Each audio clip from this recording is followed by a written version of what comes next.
All right, Nick Fenton, founder of TickerTank.com, back for part 3 of our Selling Strangles Strategy Criteria series. And part 2, we talked about how to pick the month, or how I pick the month that I want to sell the strangle in, so the time criteria behind that. In part 3, we're going to discuss how to pick the strike, which is a very commonly asked question, just as common as how do I pick the month. I get the email a lot, how do you pick the strike? So picking the strike is pretty simple. We've already determined in part 2 that February is the month we want to look at in this particular example. So UNG's February with 59 days left until expiration is what we're looking at. But how do we know which strikes to pick? That is determined. So you're generally going to have volume and open interest as your layout. What you'll need to do is go down here to customize. So you click on layout, go to customize, and add return on capital and probability in the money.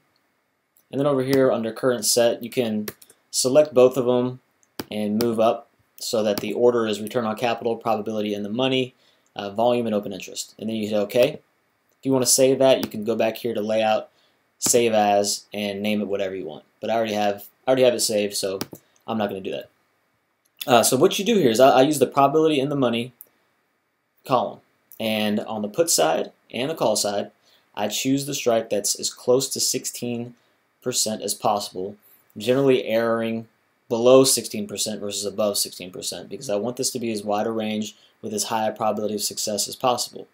The reason I choose 16% is because if you choose 16% on the put side, 16% on the call side, add those two together, you've got 32% probability in the money, deduct that from your 100%, and you got 68% probability out of the money, and that represents about a 1 standard deviation move. So choosing 16% on the put and call side is going to get you a 1 standard deviation or greater cushion in your overall strangle strategy, and that's a good objective to pursue in most cases, or in all cases really. So in this case, with that in mind, we go to probability in the money column here on the put side, and you can see our 18 strike is 10.89%. Our 19 strike is 19.26%. I mentioned I like to err lower than 16 versus above. Now if 19 was say 17%, I'd probably choose 19 over 18 because 18 is well below 16, as you can see. It's about 5% below. But in this case, 19 is over 3% above the 16%, so I would choose the lower strike here with 10.89% probability in the money. So the 18 strike would be my put side, and since a strangle is comprised of selling a put and a call at different strikes in the same month, we have to go over here and we have to figure out which call we want to sell as well. So we go down this probability ITM column on February, and we look for the one that's closest to 16%. In this case, we have one that's very close, which is awesome. So 15.55 is what we are looking at on the 26 strike. So 26 would be the call strike. So to build this, all you do is right click on anywhere on the 18 put, go to sell, choose strangle. It's going to pull this up here, and you have to manually change your call to the call that we chose, which was 26.